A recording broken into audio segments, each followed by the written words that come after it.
Brisbane వేదికగా జరిగిన మూడో టెస్ట్ మ్యాచ్లో వర్షం కారణంగా ఫలితం తేలకుండా డ్రాగా ముగిసింది.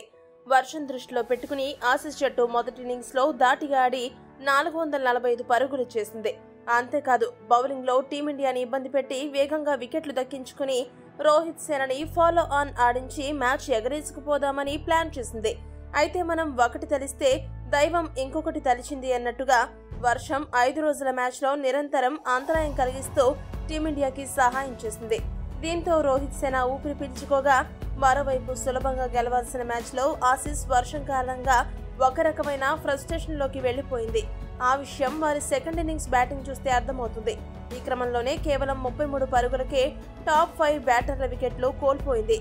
ఇక ఈ మ్యాచ్ అనంతరం ఆసీస్ కెప్టెన్ ప్యాట్ కమిన్స్ మాట్లాడుతూ ఏమన్నాడంటే, గెలవాల్సిన మ్యాచ్లో ఇలాంటి ఫలితం రావడం ఏ జట్టుకి అయినా బాధాకరమైన విషయమే.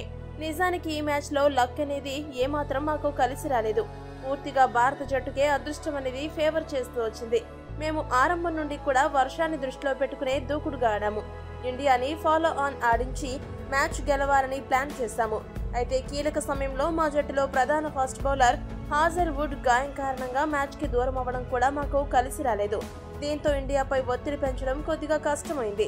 మరోవైపు టీమిండియా టైలెండర్లు బూమ్రా, ఆకాష్ దీప్ కూడా చాలా చక్కగా మా ప్లాన్స్ ని ప్రతిఘటించి క్రీజ్లో నిలదొక్కుని టీమిండియాని ఫాలో ఆన్ నుండి బయటపడేశారు.